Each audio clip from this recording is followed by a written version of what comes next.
नमस्कार, मी रमा. स्वागत आहे तुमचं रमास रेसिपीमध्ये. आजच्या व्हिडिओमध्ये आपण उपवासासाठी साबुदाणा खिचडी तयार करणार आहोत. तुम्हाला सुद्धा जर मोकळी साबुदाणा खिचडी हवी असेल तर तुम्ही या टिप्स वापरा. तुमची खिचडी अजिबात चिकट होणार नाही.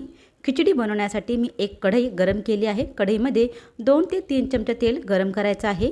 तेल गरम झाले की त्यामध्ये मी हिरवी मिरची बारीक कापून टाकलेली आहे, कारण की माझ्या लहान मुलींना सुद्धा खिचडी आवडते.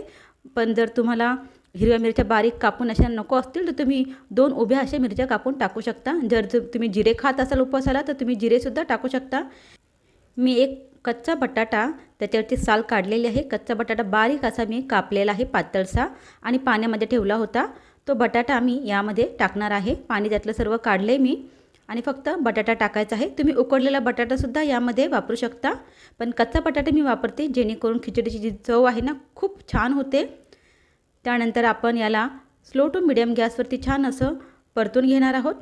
जो बटाटा जो आहे आपण कच्चा वापरलेला आहे तर आपल्याला त्याला शिजून घ्यायचं आहे.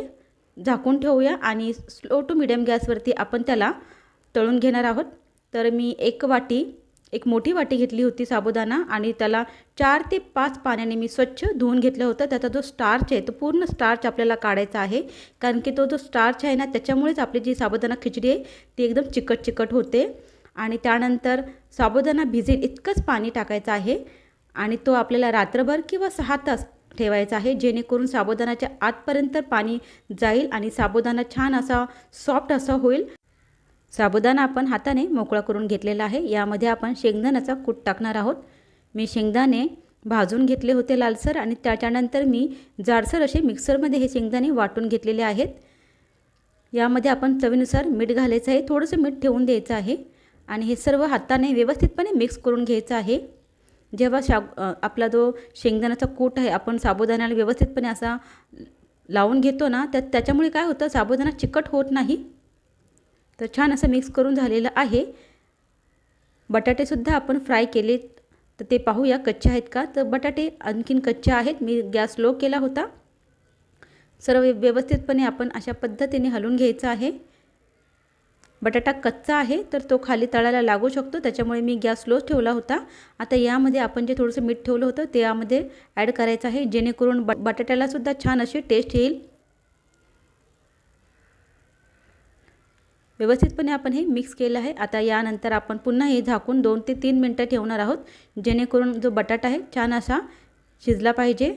तर इथे पहा बटाटा लालसर झालेला आहे, याचा अर्थ बटाटा छान असा आपला फ्राय झालेला आहे. तर एक बटाटा आपण दाबून चेक करायचा की बटाटा शिजला की नाही.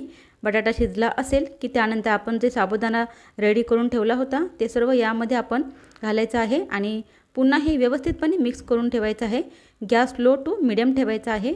खाली बटाटा लागलाही नाही पाहिजे. आता कढई आहे, जर तुम्ही नॉनस्टिक पॅनवरती किंवा नॉनस्टिक याच्यावरती करत असाल भांड्यांमध्ये तर तुमचा जो साबुदाणा आहे खाली चिकटणार नाही. सर्व व्यवस्थितपणे मिक्स करून घ्यायचं आहे. मिक्स करताना जो चमचा आहे तो खालपर्यंत तळापर्यंत गेला पाहिजे, अशा पद्धतीने हे मिक्स करून घ्यायचं आहे. पुन्हा हे आपण झाकून 2 मिनटं ठेवून देऊया. तर अशा पद्धतीने आपला हा साबुदाणा तयार झालेला आहे. पहा अतिशय मोकळा हा साबुदाणा आहे. साबुदाण्याची खिचडी बनवून झाल्याच्या नंतर त्याच्यावरती झाकण ठेवायचं आहे गॅस बंद करून 5 मिनटं. त्याने आणखीन साबुदाण्याला चव येते आणि साबुदाणा छान फुलल्यासारखा दिसतो. तुम्हाला हा व्हिडिओ कसा वाटला कमेंटमध्ये नक्की सांगा. आवडल्यास लाईक करा आणि शेअर करा.